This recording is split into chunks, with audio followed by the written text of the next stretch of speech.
violates that. He knows me from experience, so thank you, Mr. Chair. How about just for each of you, what would be the downside to the United States, if any, of the president extending New START for a year? To me, Senator, there's no downside. I do agree with both of my colleagues that it is, yes, very necessary to respond to the Russian and the Chinese threats. I know that we are preparing and planning to upload. I agree with that activity. I think it's very important. But in my view, we can take another year, limited by New START, continue our planning and preparing to upload, and at the same time, then have an opportunity to try to get to the negotiating table and see if we can put in place some new restraints at the negotiating table with both China and Russia. So in other words, a year-long delay in ending the limitations of the New START treaty would not prejudice important work we need to do now. How about to Admiral Richard and Mr. Morrison, what is the downside, if any, of the U.S. President agreeing to a one-year extension?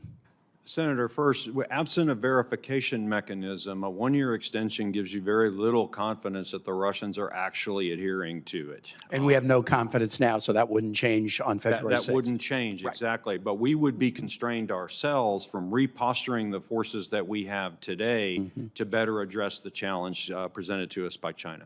Senator Morrison. Senator, during the Trump 45 administration, the president was willing to entertain a one-year extension of the agreement, but we got something for it. We got Russia to come to the table and agree to negotiations on total force caps.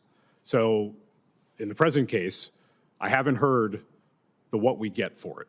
So if the president proceeded to tell President Putin that he is willing to discuss a one-year extension on the condition that Putin come to the table and agree to negotiate on a total cap to cover all nuclear weapons, not just the 45% of Russia's nuclear weapons that are covered today, that might be a deal worth making. That is not the deal on the table today. I understand your point. You've expressed a position that I think everybody would share. It would be great if there were an upside. I asked a slightly different question. What's the downside to an extension?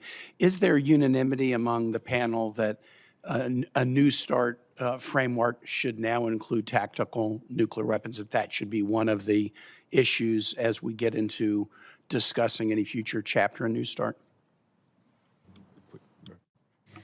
Yes, Senator, as I spoke earlier this morning, I do agree with the Trump administration's proposal in their first term to go after all nuclear weapons, including non-strategic nuclear weapons, in the next. And I assume, Admiral Richard, Mr. Morrison, you believe Yes, the Senator, same. but there's an important point. There's more to it than just New START and tactical or non-treaty accountable. There's the novel weapon systems that Russia has that are strategic but not covered by the treaty that I would include on that list. Mr. Morrison. Senator, I agree with the idea of trying to negotiate a control on all nuclear weapons. I don't think the New START framework would itself be adequate because, among other things, the verification and telemetry measures would not be what is required to go to trust but verify Russian non-strategic force limits.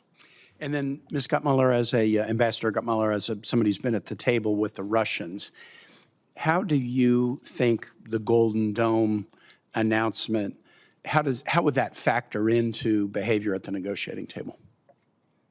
And you answered a question that I asked you on the record after a Foreign Relations Committee hearing on this topic, which I really appreciate, and that's why I asked you today. Thank you, Senator. I absolutely agree that our two top objectives, and Admiral Richard mentioned the second one, which is to go after the exotic nuclear missile systems that the Russians have built in the last few years. They know about those two objectives. They're ready for them. They're going to be ready for us because they're going to raise questions about Golden Dome, and they're going to be concerned about what that system represents. So it's going to be a negotiation, right? Back and forth and back and forth. I think in that case, we need to be very clear with them that they too are developing modern missile defense systems. Their S-500 interceptor is excellent, going after, if they want to, our ballistic missiles. So we need to be ready to come back at them. It's a negotiation. We ask for what they want, we want, they ask for what they want, and we go back and forth. But they need to be told, if they want to limit missile defenses on our side, we're going to have something to say to them about their modern missile defenses. Thank you. 10 seconds back to you, Mr. Chair. Thank you very much for adhering to the time limit and let's see if Senator Sullivan can possibly do that. Oh, thank you, Mr. Chair. I know I have a very good reputation on this committee of